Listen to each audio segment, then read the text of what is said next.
I have actually, I think those are the reasons. Here's for some beggars that Morning, everybody. I'd like to welcome you. My name is Paul Smith. I'm the JetBlues. I'm very excited to have you here this morning, and of course, we're super excited about our guests who are going to give a great presentation. And we know it's great for two reasons. We got a preview, we got a peek at it, but what we found was that, as you will see in the presentation, that the emphasis on the importance of creative is something that the ARF has been talking about now for the last year, especially in the context of our How Advertising Works project. So what we would like to do today in the next 60 minutes or so, again, welcome our guests from JetBlues, from all the way from Australia.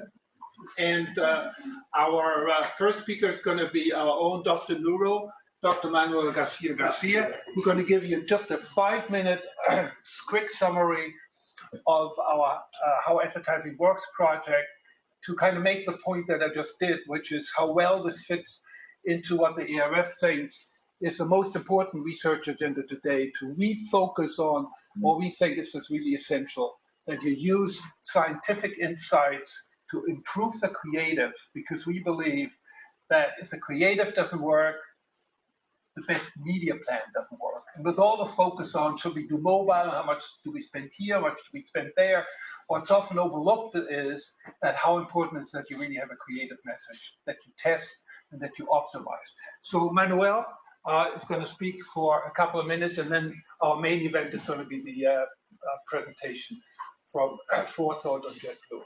Manuel? Thank you. Good morning, everyone. Good morning.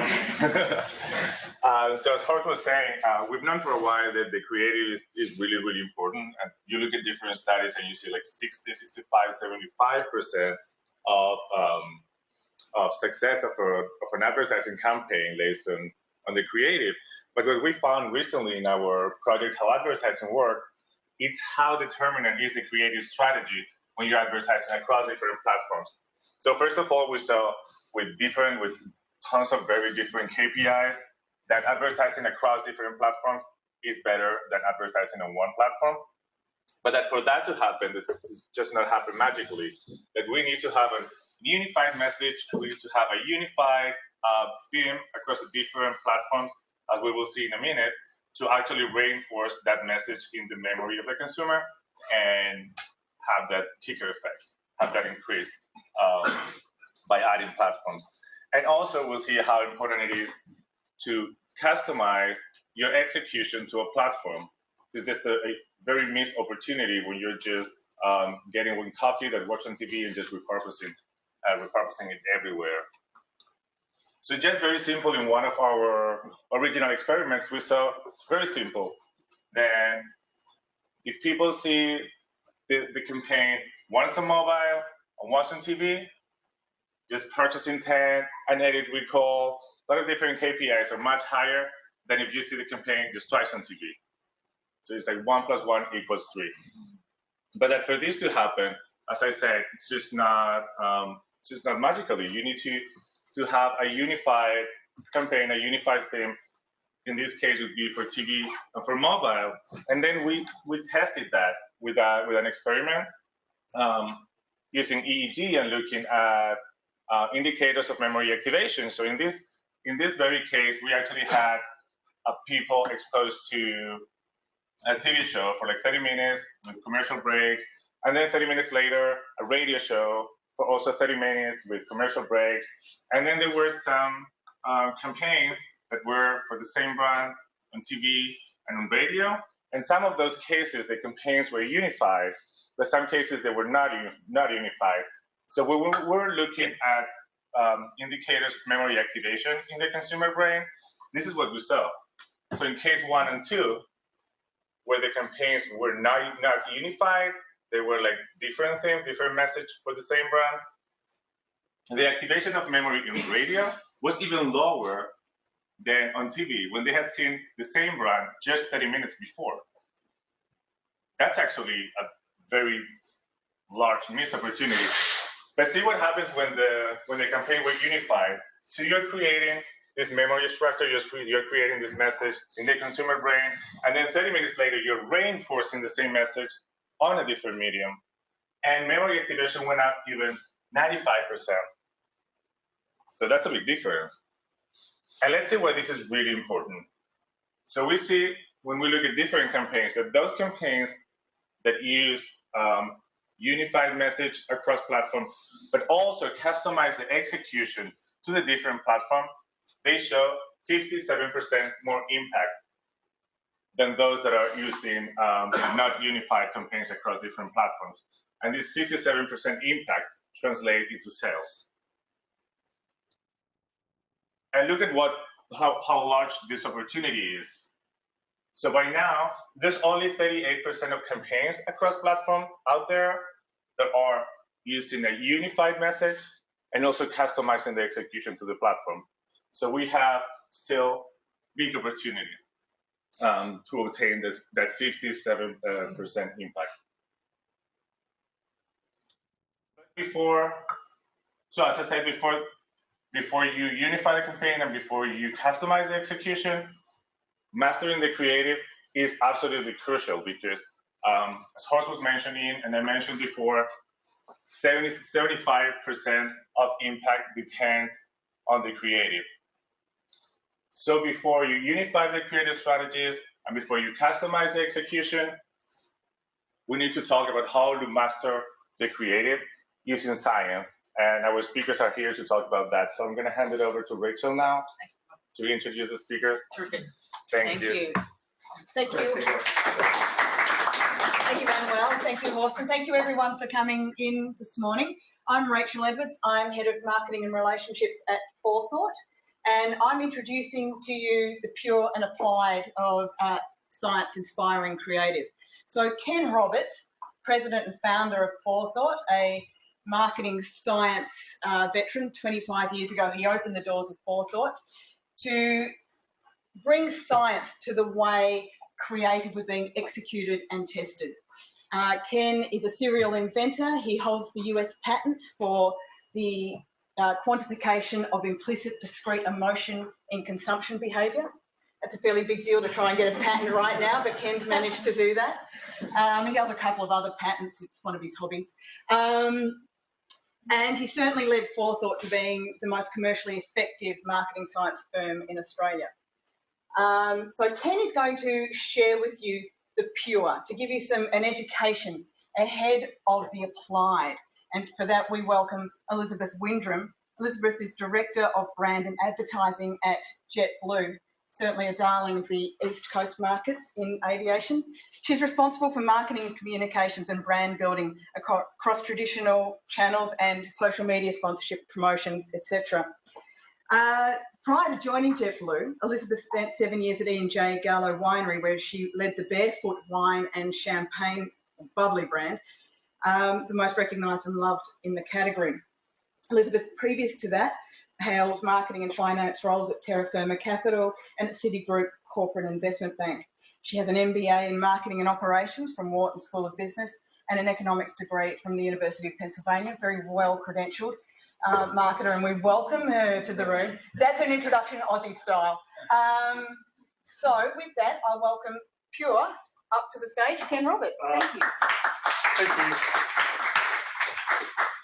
I haven't been called Pure for a while, but you know, it is important because some of the exhibits we're going to put up, they're going to be a little bit different than what you've seen before. So I'm going to take a little while to show you different examples in different industries, and when Elizabeth gets up to show her exhibits, it should be all pretty clear. So there's three little things we want to talk about. We want to dissect the behaviour into scientifically derived and validated motivators. So that's the principal thing that we're really focused on here today. How do we dissect people's behaviour into both rational and emotion so that we can then predict their behaviour? That's step one. Then we want to frame the creative, and this is what Manuel and Horst has talked about, framing the creative based on the motivators. And this is where, you know, we want to talk about the current industry and current creative focus, and we kind of refer to this stage at the moment as pretty lawless. And we think that the laws that we have from here can come into here and substantially improve creative. And then we want to be able to test the creative output for activating both the rational and the emotional drivers. So first thing I'm going to show you, this is pretty heavy going, this slide, and a couple of them are, but we'll sort of get through them. This is a longitudinal performance of predictors of market share. So here's the thing.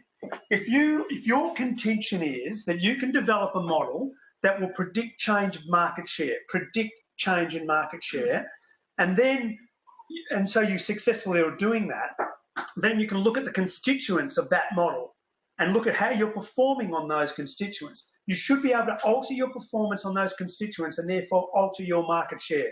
That's the simple proposition, and that's what our clients are doing. So what you're seeing here is the top one is supermarkets, and what we've got in brackets is Nielsen. So what we're doing is we're predicting what will be a change in market share in a category. There's the correlation, 0.98, and that's with the independent data source of Nielsen. That's for supermarkets. This is for aviation, and this is CAPA, and CAPA is the independent industry body, and so all the airlines submit their seat kilometre data to those guys. So we're predicting changes in market share, and that's the correlation that we're getting in terms of predictor. The thing you might notice is the lag. So there's a 1 period lag here, there's a 2 month lag here, and then there's final one, department store, discount department store, again a 2 month lag. Correlation 0.93 with foot traffic.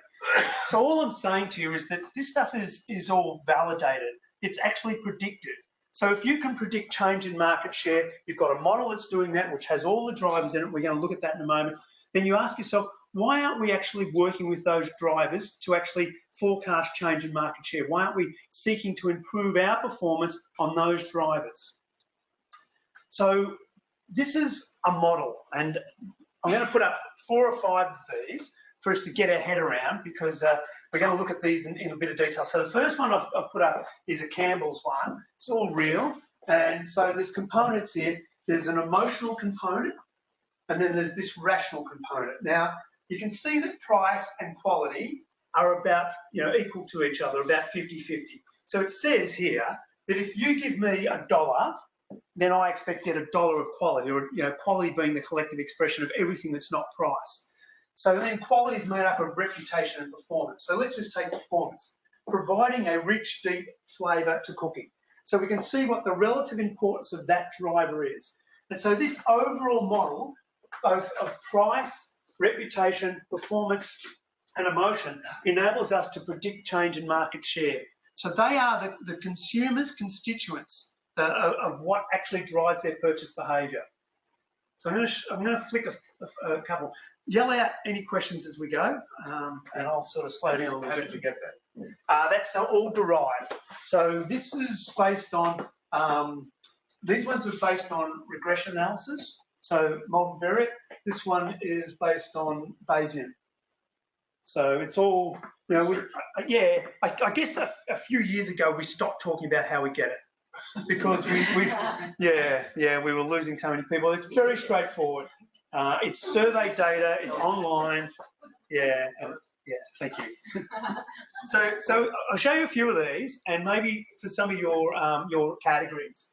And I think you'll find, if you're in the category, you won't probably find these that different than what you expect, but when you observe them, you find some little differences. So this is retail banking, and this is for a transactional banking account. So I've taken out the emotion now, and I'm just looking at rational.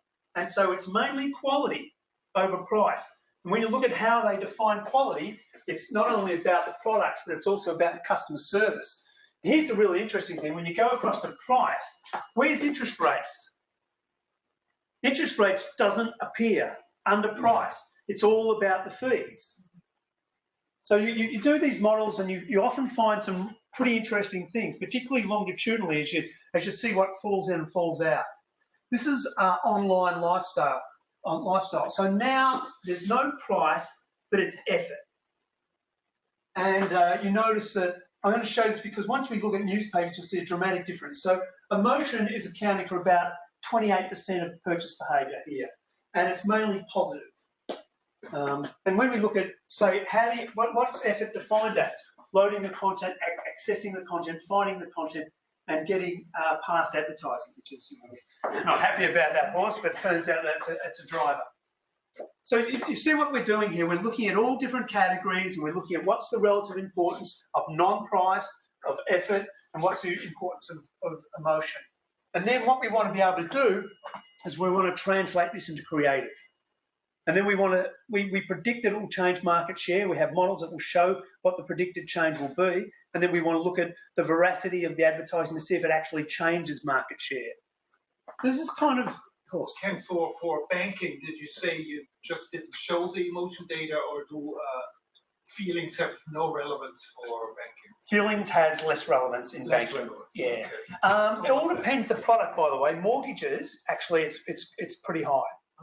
However, you can't overlook the emotion, because the emotion is a detonator of choice, if you will, is what we've found. So yeah, that's a really important point that Rachel's just made. You know, the lowest importance that we've ever seen of emotion was 5% on prepaid mobile phones. So you've already got a mobile phone, all you're doing is topping up a credit. It's a highly, highly rational decision. But Damasio and others have strongly contended that you have to have an emotional detonator to make a decision. So even if it's only 5%, you say, look, we can ignore it's only 5%. No, you actually have to still get that emotional detonation to get behavioural change. So this is print media. Now remember before when we saw the importance for online, now we're seeing print. We can see how incredibly emotional this is. Then we look at what are the emotions, mainly sadness and happiness. So this whole idea about people reading the newspaper to get information, when you look at the information, you know, 7% gives me the story behind it, it gives me the detail behind the event, the story. So the relative importance, understanding what these drivers are so that you can then develop your creative around one of the most important drivers. And postpaid mobile, this is a really interesting one as well because of price again.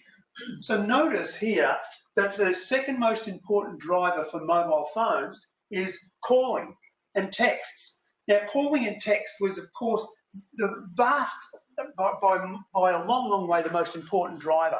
And what you're seeing is that it is, over time, it's falling and falling. And now data inclusions, data charges with streaming content, data add-on packages. So the market is changing. You're seeing these changes come up in the models. And they're predictive. And so if the organisation is still talking about call inclusions and text costs and so on like that, then they've lost actually the primary drivers. And so their advertising is no longer aligned to actually why people or how people are making their decisions. So I've shown you enough of these. There's a lot of data, but you get the idea. You're looking at this pattern. You're looking at how much is positive, how much is negative, how important is price or effort, how important is quality, and then understanding, well, which of these are we really interested in setting about to change? We talk about the triple play, that you always need to have an emotion, you always need to choose a quality attribute, and you always need to choose a price attribute. And that price attribute we're going to spend a little time on because a lot of organisations go, hang on, we don't do price. And my strongly held point is that you need to do price every time, no matter how implicitly you're doing price. Okay. Yeah.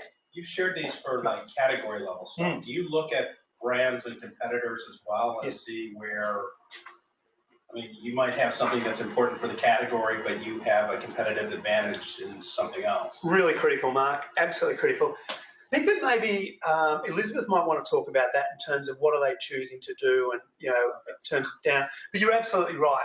You look at your relative performance on those drivers you know, okay, this one's really important, help and support when I need it. What's your relative performance? You know, we talk about choosing value, you know, delivering value and then communicating value. And we find organisations sometimes, Mark, they get ahead of the delivery, right? They start communicating value ahead of delivering value. You've got to look at what your relative performance is and what will burn up in this zone of cynicism. So we distill our communications down into just this really simple approach. You've got to make them feel, and then you've got to teach them that. Teach them that means that, you know, at the moment, you're seeing a lot of organisations that are talking about the importance of emotion. And it's almost like they're saying emotion is so important that you can forget the rational, and that is absolutely incorrect. All of our models say that is incorrect. So you're seeing organisations at the moment say that they're system one organisations, that they're focusing on system one, which is all about emotion. So the importance of rational is still really critically important, giving people reasons to believe. What is the rational reasons why they're purchasing? And if you want to give people rational reasons, then you need to help them to process into long-term memory, which is what Horst talked about. And the only way that you're going to get people to process into long-term memory is by disrupting them. So because the non-divisible part of your brain is the cognitive. So you can't get people to text and sit on the couch and talk to people and at the same time absorb into their memory a cognitive message. So you've got to stop them, you've got to disrupt them, you've got to say, don't do anything else for 1 second while I teach you something about my brand. So what can I teach them? What's the explicit learning? And then how do I want to make you feel? And when the feel part is really important. It's not about feel about the brand. It's about feel about the occasion and link that to the brand. I'll show you how to do that in a moment. Feel about the occasion and then link that to the brand. Feel about buying your first home. Feel about getting the keys. Now link that to the brand. Feel about your mobile phone, about how you're communicating with other people, then link it to the brand. It's not trying to suggest that AT&T is about love. So we're going to do really quick 3 little vignettes. We're going to do an emotion, we're going to do a price, then we're going to do quality, then we're going to hand over to JetBlues. So first of all, we want to link the emotion to the occasion. Long-term encoding of the brand to the emotion. So all of the material that I'm putting up, everything I'm putting up is not only is it patented, but it's also been validated. And as Horst will tell you, the Journal of Marketing Science is the preeminent journal in the world for this area. And all of our findings have been published in refereed. Along with the jar, of course. Yeah. Well, JAR is a very, very good journal as well. Thank you. So just a little bit about emotion before we... I anticipated you would say that, not him. Well, Rachel turned white, so I just was trying to help her out. I'm sorry. So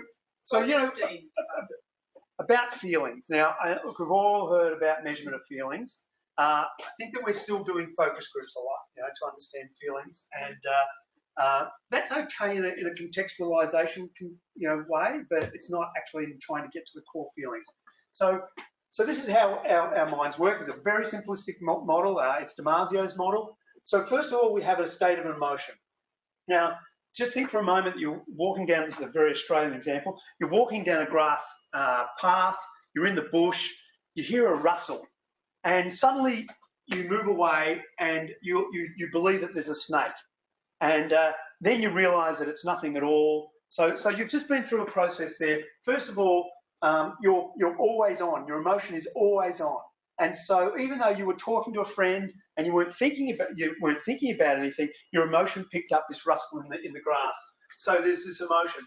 Now, an emotion becomes a feeling as it gets populated by your memory. So a feeling is an emotion is coloured in by memory.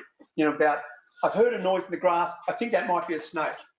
And then a state of feeling becomes conscious. And say for a moment you've nearly had a car accident and you feel the adrenaline. You're at a funeral. You say to yourself, I promise myself I won't cry, but you do. You don't have control of what's going on with this emotional process. And only a fraction of your emotions ever come across to become feelings made conscious that you're aware of. Pardon me. Pardon me. And Damasio says that, thank you, Horst. Damasio says that only about 2% of our emotions progress all the way across to a feeling made conscious that we're aware of. So then is this silly idea of going into focus groups and saying, tell me how you feel. Well, people don't know how they feel. It's like asking an ice cube that is a puddle, tell me what your shape used to be. They just don't have access to it. It's kind of just, it's just a truism. So we developed a methodology which is called prophecy feelings, and what we're doing is that we're intercepting the state of feeling before it becomes an emotion. and before it becomes conscious. And so what you've got on this axis is milliseconds. So I'll just show you that a second is about there. A second is about there. And then what you do when you go up is that you find that our scale, that people respond to our scale on average under a second, which is implicit, which means that you have not had time to cognitively generate, to cognitively start processing the information. And the cognitive processing can take up to 2 or 3 seconds. And what this blue line is a normal scale in a survey versus the scale that we use. Now, you can read the article or you can visit our site and you can have a look at how our scale works. But basically, it comes onto your screen. It's like Second Life. You click on your gender, you click on your ethnicity, and then an animated character appears on your screen. Beneath the animated character are metaphors. You move your finger to show how you feel. It's really fast, it's really quick, and it works. As illustrated by both the face validity and the predictive validity of the method. So now you're going to see a few of these. So this is about, as an example, but this is how we express the emotions. So there's 9 emotions here, and what we've got over here are the positive emotions. Contentment, pride, love, happiness, and surprise.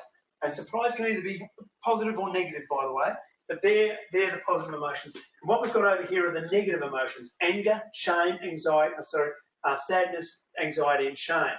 Now, there's a little faint red line here at 0, and that is a calibration point. So when you first come into one of our surveys, we ask you, just show us how you're feeling now. And so everything else is then after they see a stimulus. In this case, they've seen packaging. They've seen the packaging of these brands. And so what you notice is that Stouffer's and Marie Callender have got the best brands in terms of their eliciting positive emotions. And then you've got all these other ones that are pretty well clustered. And some of them are eliciting negative emotions of shame and anxiety. So this is an implicitly driven way of measuring. So we're really interested, our client here is Nestle. And so Nestle, this is JWT New York's work. So Nestle says, look, it's all very well that we're actually the leading brand, but we really want to be out here. We want to be right out on the emotion. So what we've done, what we do, is we design 3 vignettes. So these are 15-second vignettes. And so they all end, so you're reading it down this way. So they all end in the mum putting the meal on the table. So it's all the same frame at the end. But in this one, the mum makes the meal from scratch with the ingredients. This one, the mum goes to the freezer, and this one, the mum goes to the takeout. And so what we measure is the emotion associated with each of these. And this is the emotion associated with the mum making the meal from scratch. So Stouffer's looks at that and says, that's what we want to be. We want to take our brand on a journey across to there. And notice that these ones are, this is takeout, this is frozen. And this is about where all those other brands were. So they're wanting to move away from the other brands. So what do we want to make them feel? We want to make them feel love. What does that mean in this context? It means centering the family. It means bringing the family together around mealtime. Okay, if that's what love means, centering the family, it doesn't have to mean that I made the meal from scratch. It means that I'm centering the family.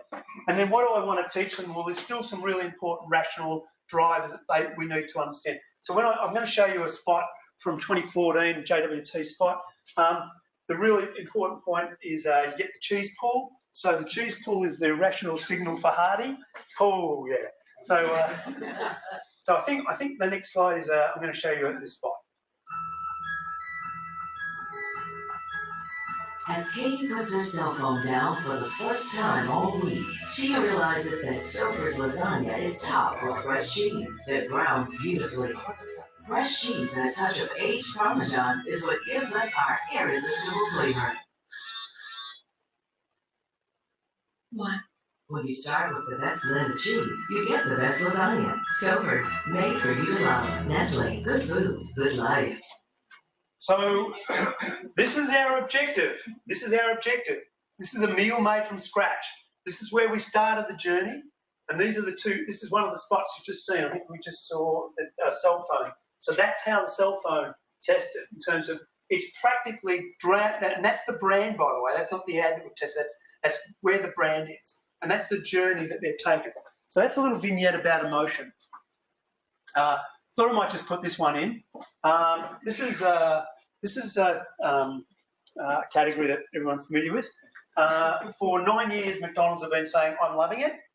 Love is not a driver in the category. In fact, shame is a bigger driver. And these are the performance of the brands that you can see that, according to us, that McDonald's is eliciting a high amount of shame as a product. And so what their communication should be doing is it should be lowering that. That's what their objective should be in their communication, not continuing to explicitly say, "I'm loving it," as if that's going to, it's like saying, "I'm funny," and not telling a joke. Anyway, so now I want to just quickly look at price, and I think that the price is the most challenging set of slides for you guys. I find it the most counterintuitive, but it kind of makes sense once you start seeing it in this kind of way. So you're not familiar with any of these brands, but this is an Australian depiction of a market. So let's just look at this one for the moment. So on this axis is quality. So you can see that ING Direct is all the way across on quality. It's leading on quality. And then on this axis is priced competitively, how priced competitively they are. So you can see that they are all the way down, which means that they're the cheapest. So they're doing really, really well. And the way you get that is that, say if ING has 20% market share, so that is their ratings. That's 20% experience and 80% perception. So what did non-customers score them? How did non-customers score them?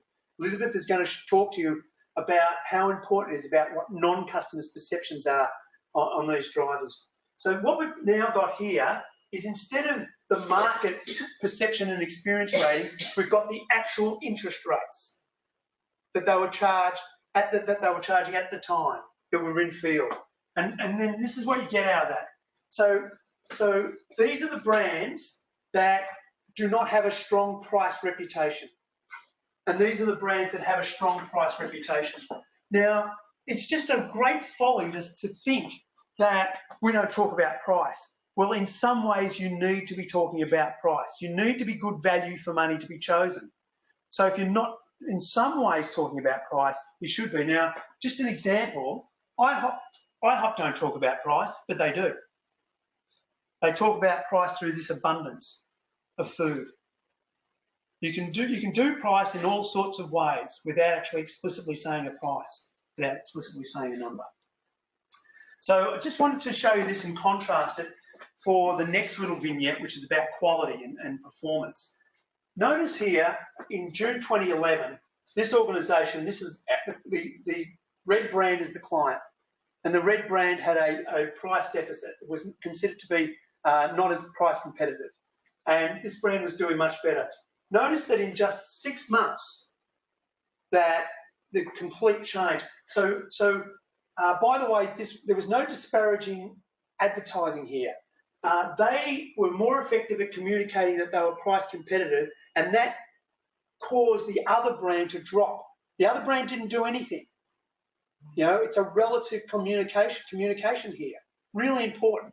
So I'm going to contrast that in a moment with quality, because when we get to look at the quality one, you'll see that it took them 2 years. 2 years, and we often see 2 or 3 years, how long it takes organisations that don't have quality to convince the market that they should have quality.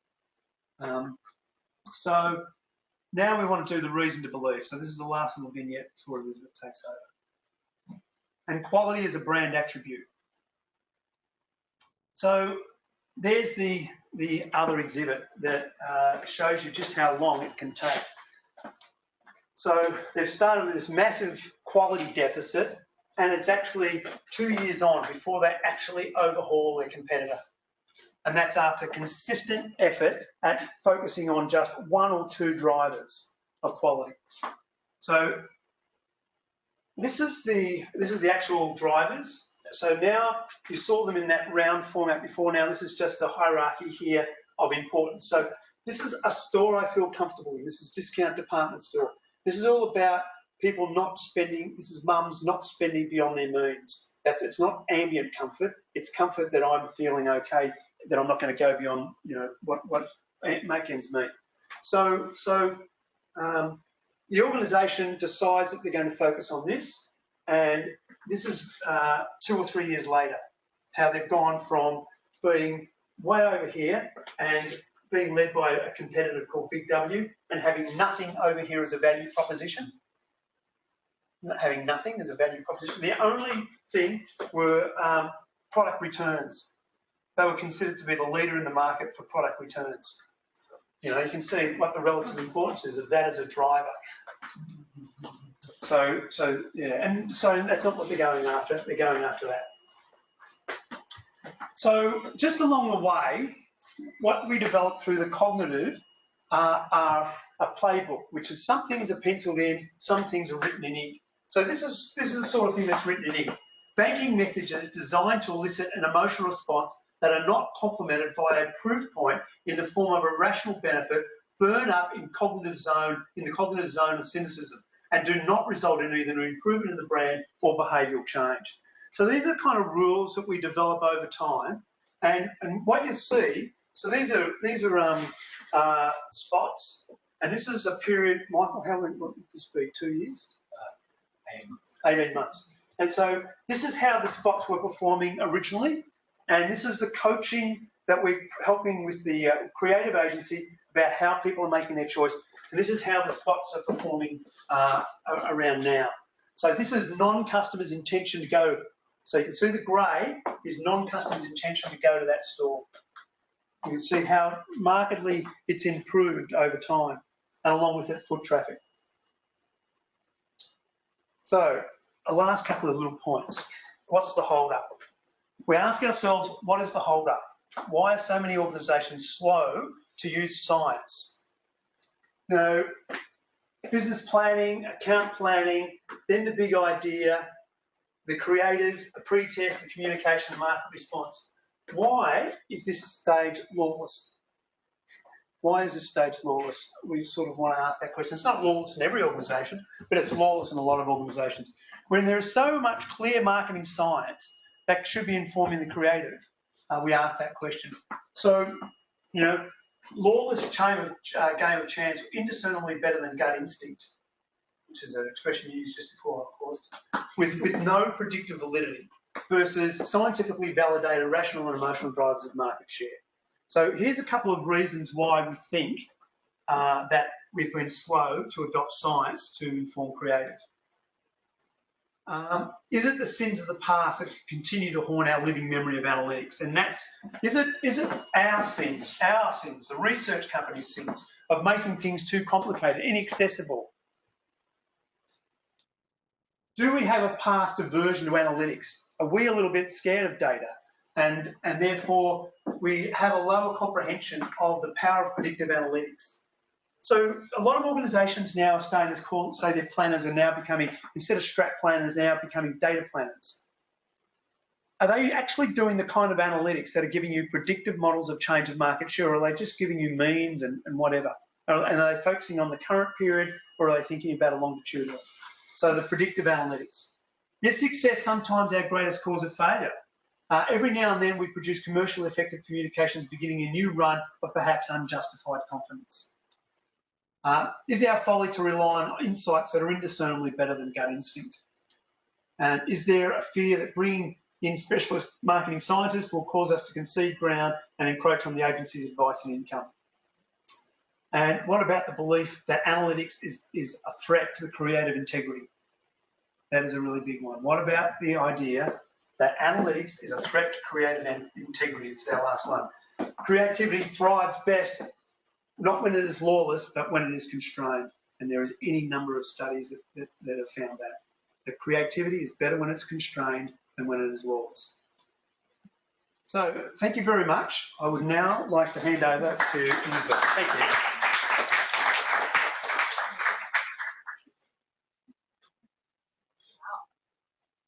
Good morning, everyone. Good morning, Elizabeth. I have the great privilege of stewarding the JetBlue brand. I lead brand and advertising. So many of you this morning have already said how much you love JetBlue, which just warms my heart. I love it too. That's why I love my job. So I hope I don't, gosh, I learned this morning, burn up in the cognitive zone of cynicism. I'm going to start saying that now. Because what we're sharing with you today is not cynical at all. It's really earnest. We're just trying to do this a little differently and a little better, right? So JetBlue is an airline in New York City, which is actually really crazy. Who runs an airline in New York City? Who does anything in New York City? You know, it's expensive, right? There are just a million reasons. So we're so lucky to be here. 16 years ago, our founders found an opportunity to grow at JFK. It was not slot constrained at that time. It is not an opportunity that you could do today. JetBlue couldn't have existed in the way that it does with our wonderful Terminal 5. I hope a lot of you have been, right? So here we are 16 years later, and we are this crazy airline in New York City, and we name all of our planes. So next time you're on a JetBlue plane, it's kind of like a ship, you know, at the back where they're all named, right? We name all our planes. This is one of my favorite planes, Blue Yorker. They're all blue puns in some ways. Most of them are blue puns. A few are in Spanish, so we have some like azul puns. But I am a New Yorker as well. I'm actually also from Queens, just like Forest Hills. Just like JetBlue was from Forest Hills, I'm from Forest Hills. So this is my favorite plane, and I always like to show it. One of our favorite games is JetBlue is to ask people what their favorite plane name is. It's like a little bit of an icebreaker. And this is how we brought that to life a little bit in our creative with our friends from Mullen Lowe. We partner very much with New York State, and we are our hometown airline. Turns out, actually, this is not a major driver of choice, but we really love saying it. We're so, so, so proud of it. It makes us feel really good. So this is my daughter, Imogen. We just moved back to New York City, and she is 3 years old, and she has a lot to learn about brands. So as a good brand marketer, what I do in my free time is go around the city looking for great advertising, teaching her all about brands and marketing, and JetBlue, of course. So the great news is here we do a lot of out of home and work in the city, so we find it everywhere we go, and it's kind of a fun game. So that's it. You know, JetBlue, it's such a privilege. This brand, so different. I mean, I think you all know that it's different, right, from the legacy carriers. So, you know, what is it that makes it different? And to me, great brands start inside, right? People can sense what's in your DNA and what's in the core of your brand. And if you have a toxic core, people know, right? So JetBlue has this incredible core. We are mission driven. Our mission, in case you don't know this, it's inspiring humanity, which is a little world PC, but I mean, that's really what we're trying to do every day, inspire humanity. Our vision is to become the world's most caring travel provider. It's a big vision to be thinking about over the next 5 to 10 years. And our values really inform everything that we do. They're safety first, caring, passion, integrity, and fun. And so we try to do the right thing, live those values every day, keep our mission at the core of everything we do. And this is just a really great collage of all the really fun, a lot of the work that's been out in the market, but this is how we try to manifest that mission in our creative.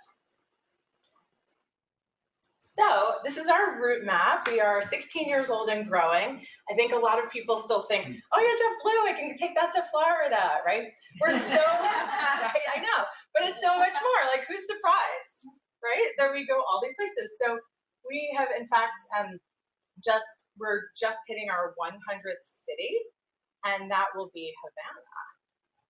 Woo! So here I am wearing the same dress.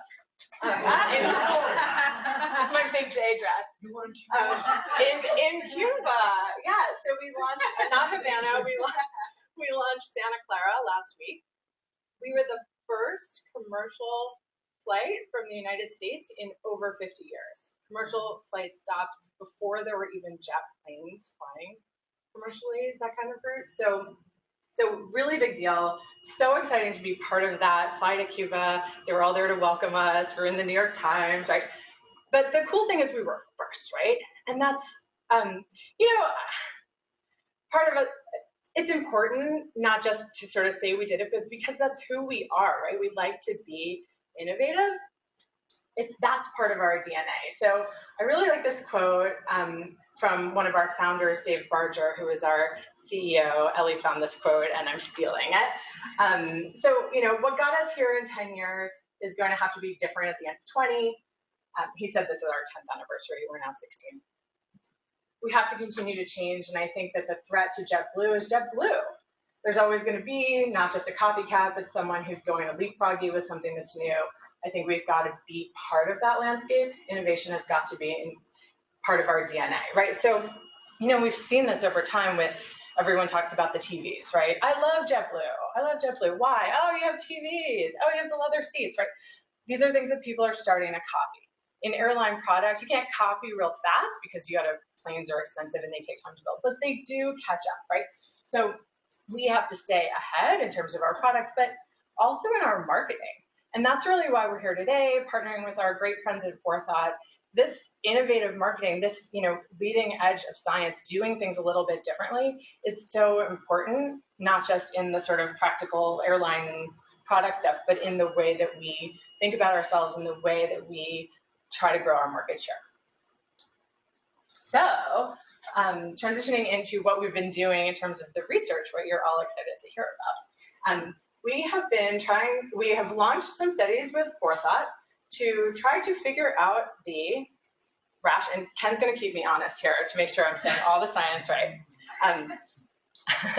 The rational drivers of brand choice and also those emotional drivers of brand choice. So we've done focus groups and quantitative studies in all of these cities that are so important for us, and we have learned a lot.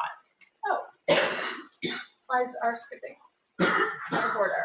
Okay, I'm going to jump around a little bit. So what we've seen is that we are not, the United States is not just one big market for JetBlue. It's really quite different. So places like New York and Boston, the perception of our value is really good.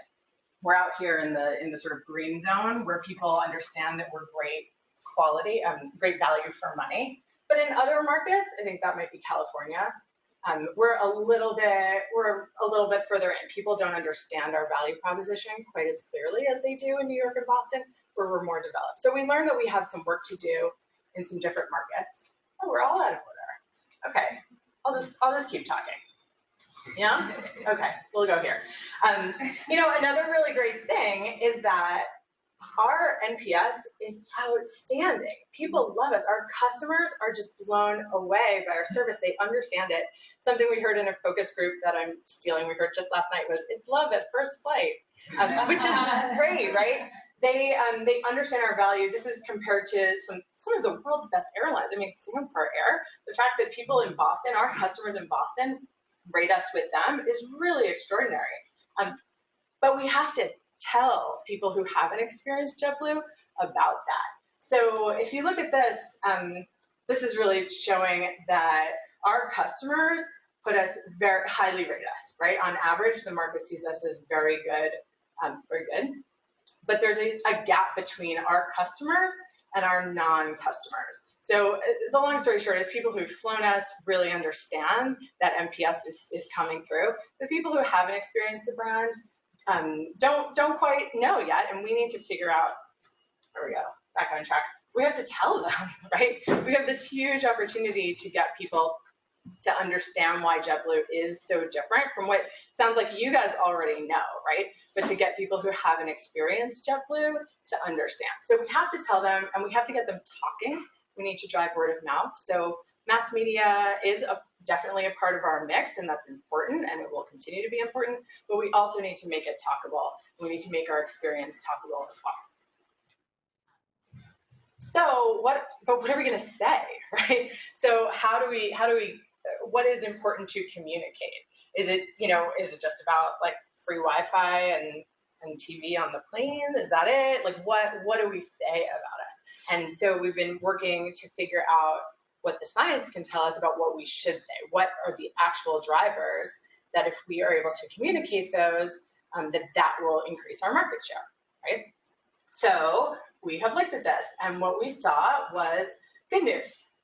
broadly. There is actually a lot of emotion in our category, but also there are these price and quality drivers as well. So we're not as non-emotional as cell phones, but maybe not as emotional as perhaps choosing diapers for the first time, which is an example that Ken likes to use as well. So, so we have a good mix, and we're trying to figure out what to say. And again, it's not the same in every market.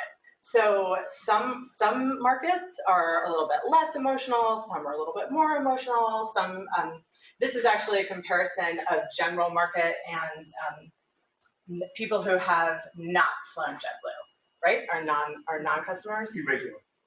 Infrequent. Infrequent flyers, right? So on the emotion, there's a little more negative, which is anxiety, I think, right?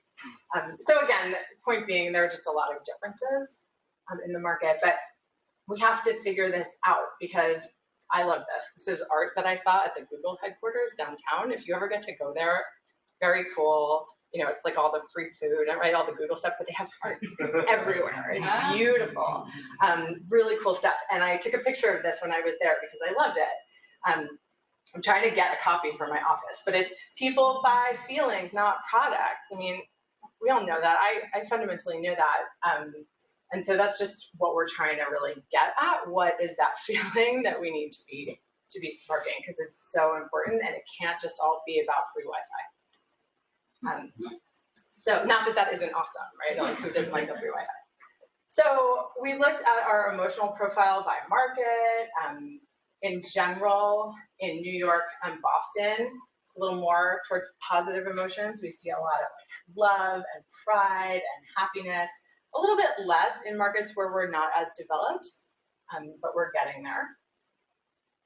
And then compared to our competitors, we've seen some really great news that we are very emotionally driven and very like pushing towards positive emotions over here. So the competitive set is out here, a little more negative, a little more in the center, and JetBlue is really pulling out towards positive emotions.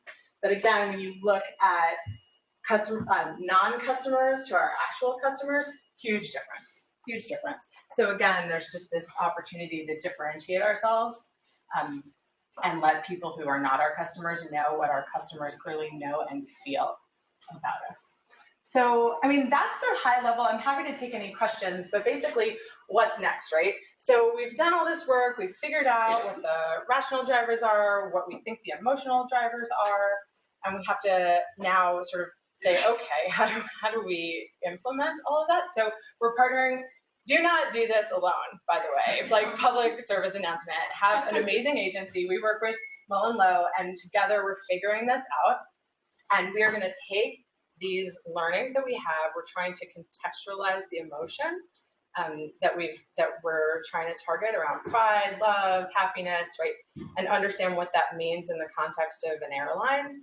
And then we're going to infuse it into some new creative work, hopefully, in order to drive market share. And we have to continue to measure. We have to continue to measure if our work is driving the right rational emotional drivers, but also really understand if the work we're putting out there is helping to bridge that customer, non-customer perception gap that we've identified clearly. That's it. Are there questions? Are there questions? We do have a few minutes.